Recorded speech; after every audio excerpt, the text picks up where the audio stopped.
we are so proud of you. Before I even jump into my questions, I want to give you your flowers. I want to give you your flowers because I don't know if you understand the importance and the magnitude of you standing behind that podium and speaking to the people. I don't know if you understand the importance and the magnitude to people who never saw themselves in media. And I don't know if you understand the importance and the magnitude to someone like me, who is an immigrant, who people mispronounced my last name, didn't understand where I was from, the type of food I ate. And to see you day in and day out do the work you do, I give you your flowers.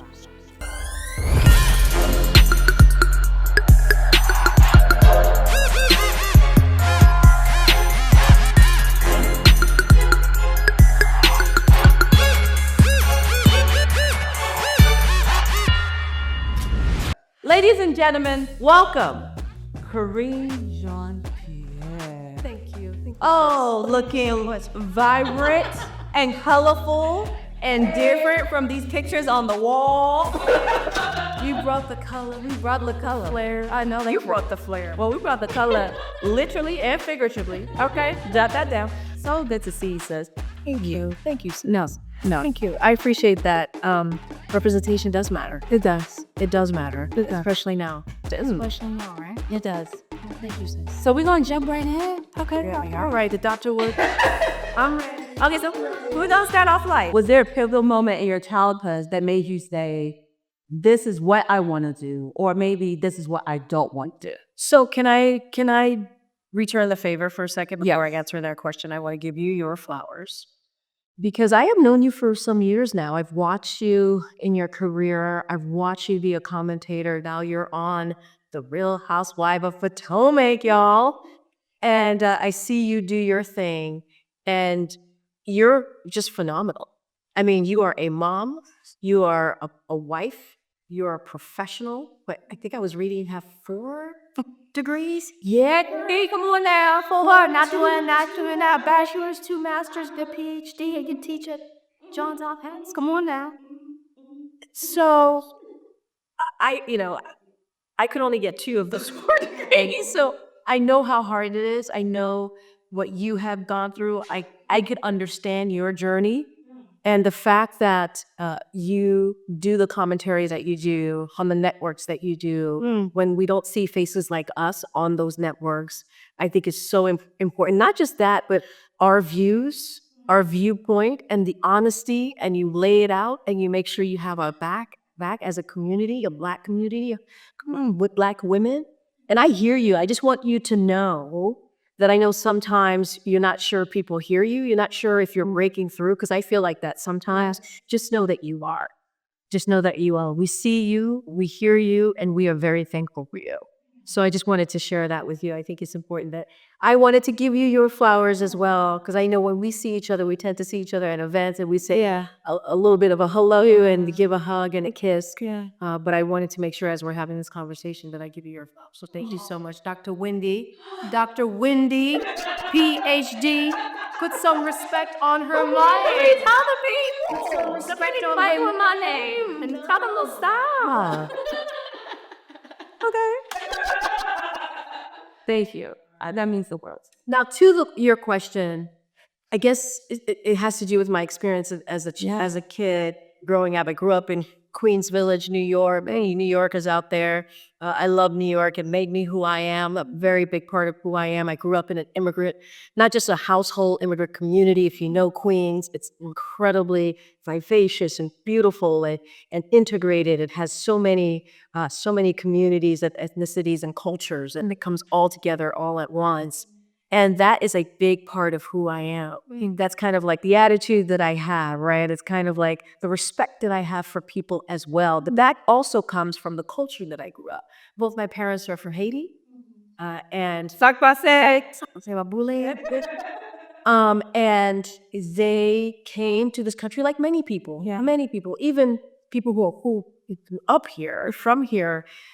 wanting the best for us, for my siblings, for myself, and worked really hard. My mom was a home health care aide. My dad was a New York City cab driver. They still, to this day, live check to check, guys. I'm a public servant. So, one day I'm hoping that I could give back financially to what they gave to me. And they are still, I mean, even to this day, they're still trying to make it work. But when they see me at that podium for them, it is the American dream. And the American dream is different for everyone. It is very much elusive as well. It is not something that is easy to obtain. Many of us never do. Very true. And we have to speak that truth. Yeah. But they wanted a better opportunity and they felt that this was a place for them to do so. And, my mom was obviously the matriarch of the family. She literally was the backbone of the family. And I am the person that I am because she fought day in and day out for me to be where I am today. And she is my number one fan and will always be. And when I talk to her, she's like, I saw you on TV today, or I did see you on TV today. Why weren't you on TV back? And she has so much pride. But because of the culture, because of our community, because of where I grew up, I just got to sprinkle a little bit of everything. And it really made me who I am today. The foundation, it laid the foundation for me to wake up every morning and to fight. For me to wake up every morning and to understand that there is something that we need to get done as a community, as here in the White House. And honestly, because of the person that I am, a couple of years ago, many years ago at this point, in 2009, I met then Vice President Biden. And I developed a relationship of working, obviously a working relationship. I got to travel with he and his team. I was on the President Obama side, but because of where he was traveling in my region, I had to travel with him a lot. And I got to know him. I got to know someone, a politician that I had never really engaged with before, who is honest, a good human, a good person. And the reason why I bring him up is because in 2019, when I was asked to come on the campaign, couldn't do it in 2019, came to do the general election in 2020, he believed in me. He saw me grow up. He saw me become the person that I am today because of my upbringing. And he said, I want you to be my spokesperson. I want you to be my voice for this administration as president of the United States. That's a big job. And the thing about that is, in order to get to these places, you have to have someone who has your back. You have to have people who have your back. Or you have to have a community that has your back. My parents did that. My community did that. And also, the Bidens did that. Right? And I do not think I would be secretary if it were not for the Bidens who said, no. We want to meet the moment that we are in, and you are our pick. Wow. And that matters too. And I'm sure you have people that have lifted you up outside of your family, and we need that. We need that. Right. So that's interesting. And I'm actually going to skip over my next question because you opened the door for something I'm really interested in, and that's people championing you. Yeah. And what does that feel like to be championed? And did you have a mentor growing up? And, did they shape you in any way? Like, what did that look like for people to say, you know what, I'm not only going to walk through this door, but I'm going to hold the door to make sure that others can walk through it as well? And that's tough. That is tough, right? My number one mentor champion was my mom and my dad. I had to give him some love too, because anytime I came home crying because I was teased or something happened, or I was told that I would not be able to do X, Y, and Z, my parents were there to say, do not listen to the naysayers. Right. You are more than capable to do whatever you want. And so they instilled that and encouraged me to go for what I wanted to do. Now, the interesting thing is, coming from immigrant family, you understand this. Yeah. My parents wanted me to be a doctor, an engineer, a lawyer, anything but this. Story of my life. Story of mine. No, you could, because I got to read some of your books, and I'm there with you, and it was really interesting because I had to the way I got here to this position was a zigzag. It wasn't a straight line. And so I met people along the way that helped me figure out when I decided that I wasn't going to go to medical school, that I wasn't going to go to doctor. I broke my parents' heart, but they still supported me and lifted me up. I had to go almost on a journey on my own. And I met some really wonderful people who said, why don't you try this? Okay, you're really, smart at this, or you really seem like you enjoy doing this. Why don't you go to grad school and do public policy and focus on a concentration on something that you really enjoy doing? So I did that. Then I met David Dinkins, who was the former mayor of New York City. That was in New York. And he was a professor at Columbia. That's where I got my master's. And I got to know him, and I got to know Professor Esther Fuchs, they both became mentors. And they're like, well, maybe you should try politics. And at the time, they were thinking they should run for office, which I'm not going to do. Would you ever run for office? I, running for office is a calling. Okay. I truly believe you have to be called to it. Okay. In order to make sure you meet the moment. And I do not have that calling. I need some sleep. I need to get through these next couple of Maybe the phone's ring in 2 years. Then you get your calling. I don't know. Right now, that is not my calling. Okay. But it is a privilege and honor, obviously, to be White House press secretary, and so I do that with everything in me every day to make sure I deliver on behalf of this president and the American people. And you do it historically. Can I talk about that a little bit? Sure. Can I talk about the fact that you made history as the first Black and openly queer person to serve in your position? And the reason I'm bringing that up is sometimes people champion being the first, but people don't understand that there's also a big burden that comes with being the first.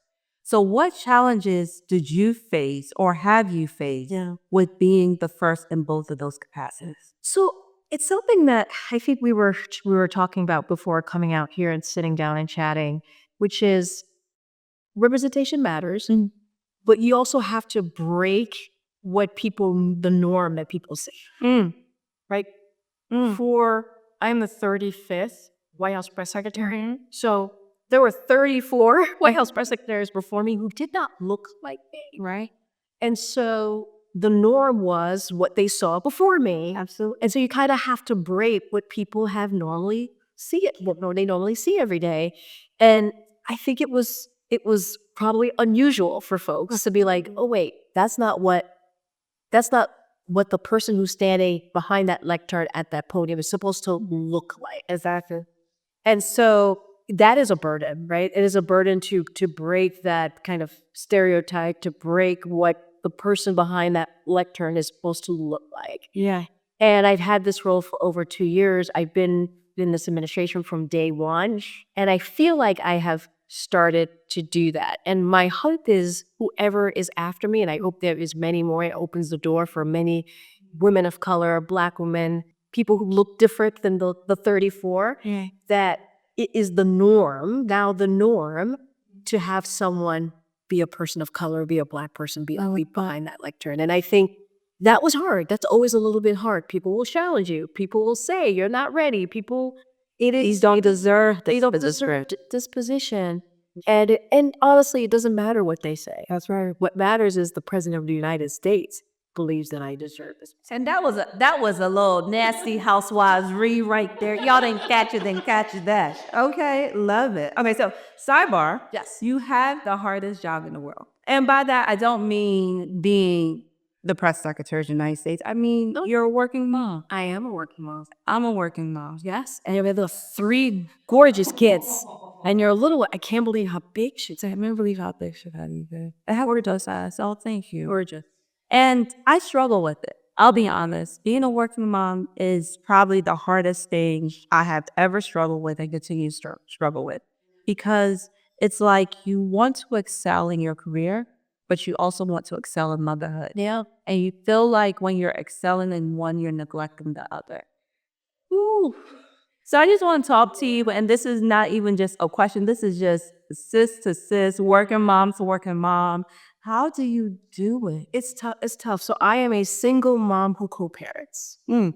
And it is tough. It is tough. Here's a perfect example. So last night, I took my daughter and two of her besties to the Kennedy Center to see a musical. Okay. And it started at 7:30. The other thing that happened last night is freed Americans, Americans who were freed, who were imprisoned in Russia, wrongfully detained, came home. Yeah. So I left the White House to go and run and meet my daughter and her friends and the parents. And I sat there for about an hour and a half. And then I had to leave them while the musical was going and come back to the White House to go in the motorcade, to go with the president to Andrew's base, where a historic, amazing, beautiful, emotional moment was about to happen, where we saw 3 Americans come off the plane and their families greet them. And so I had to balance that. Wow. And the only reason I was able to do both is because the plane was landing a little later than we had expected. But I didn't want to disappoint her. Yeah. But I also wanted to show up for my boss because this was an important historic moment. So it was one of those things where I got to do both, but I also had to leave early and not experience the whole play or the musical. And so, but that's what you're about. It's a balance. That's it, the balance, man. And and sometimes we're not going to meet the moment when we need to or when we want to. And that's hard. And it is really hard. But I also think that what I am doing right now, and I hope my daughter sees this down the road, is important. And I hope she's proud of what I've been able to do for this president, on behalf of the American people, on behalf of this administration, on behalf of this Biden-Harris administration, the historic amount of things that we've been able to deliver on.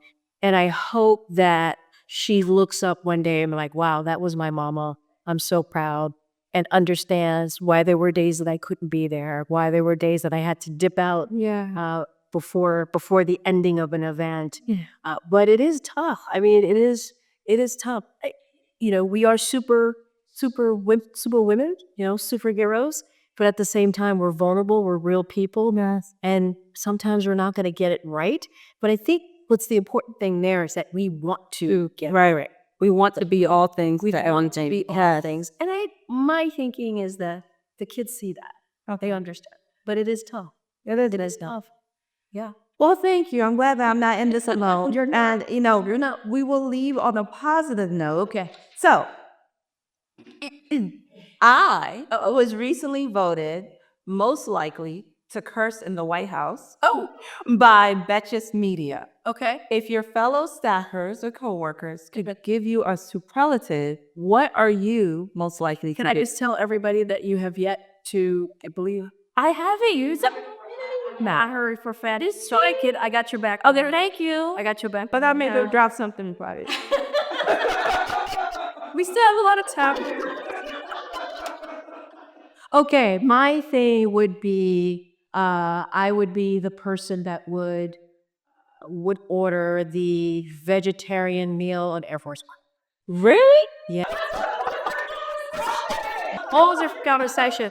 But I am a vegetarian. I've been a vegetarian since I was, I think, 14 years old. So yeah, so I am very particular about what I eat. But that is me. I'm that person. Okay. That I'd be like, I need the vegetarian dish. So you heard it here first.